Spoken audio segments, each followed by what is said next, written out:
Welcome back.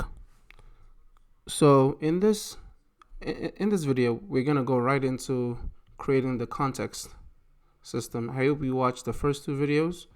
So if you are just joining me in this is part 3, go back and watch part 1 and 2, unless you probably will be confused. So I'm going to create the context in our design system. So let's just take a look at what we're doing. So right now I'm going to make the context system that would pass data into here. That will pass data into what you're gonna see on the screen.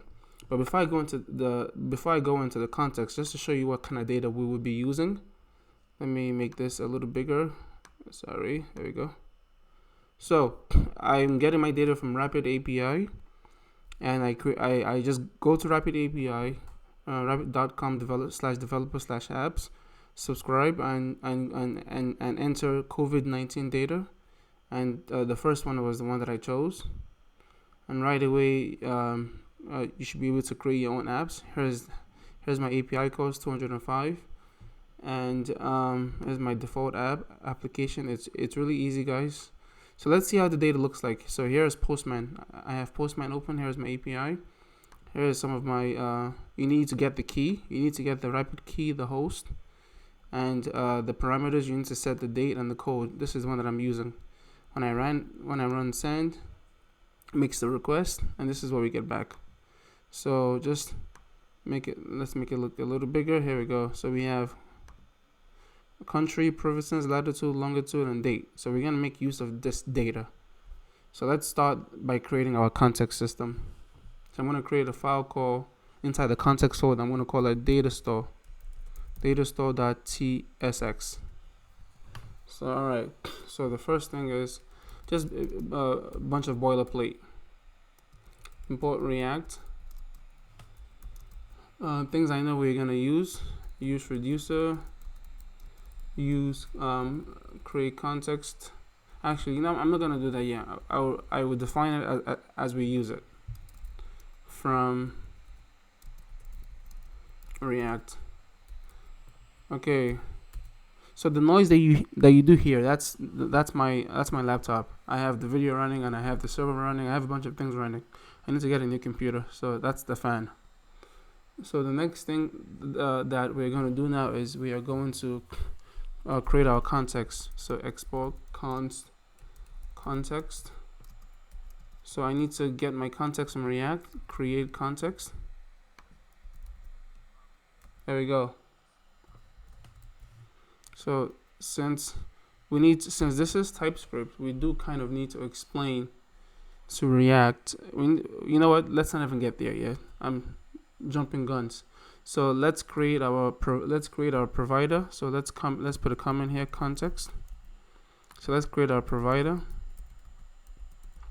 Export const. And the next thing I want to do is let's call this store provider. Store provider props, and then this video does assume that you don't know how to use React, you know how to use TypeScript, but you are still new at some things, and that's why I'm going into design patterns. All right, so now let's return some stuff to make it official. Context.provider children.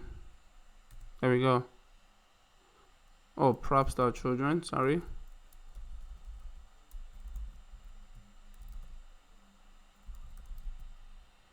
There we go. Value. There we go.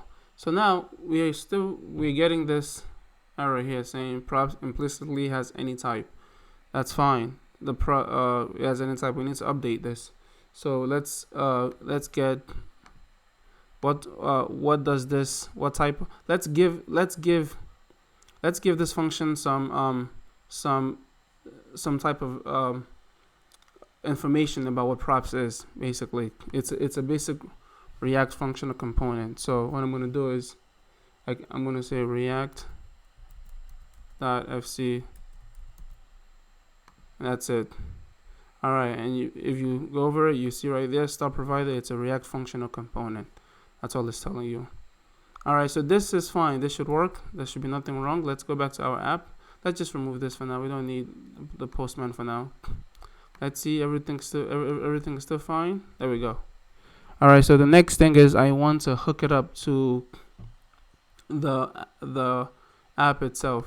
I want to hook it up here. So what I'm going to do is I'm going to import it. Import. Let's call it store from. Wait, did I export it? My data store? No, I did not. So export default store provider. There we go. Now we have something good. So I'm going to import it here. Nope. Context. Data store. Okay, so we're going to wrap the store around our app. So now the store is the parent, this is its child, and everything inside the app is the children to the store. This is why in the data store we say props.children. So it's wrapped around the entire app, and everything there has access to the value that we still haven't created yet, but we're gonna create it. Let's just make sure everything works. Everything is good. All right, so this is as basic as it gets, but there's still a lot of things to do here. So we can get started with actually, you know what? Let's stop here. On the next video, we would go into how to create our initial state data and how to create some TypeScript interfaces to explain the data.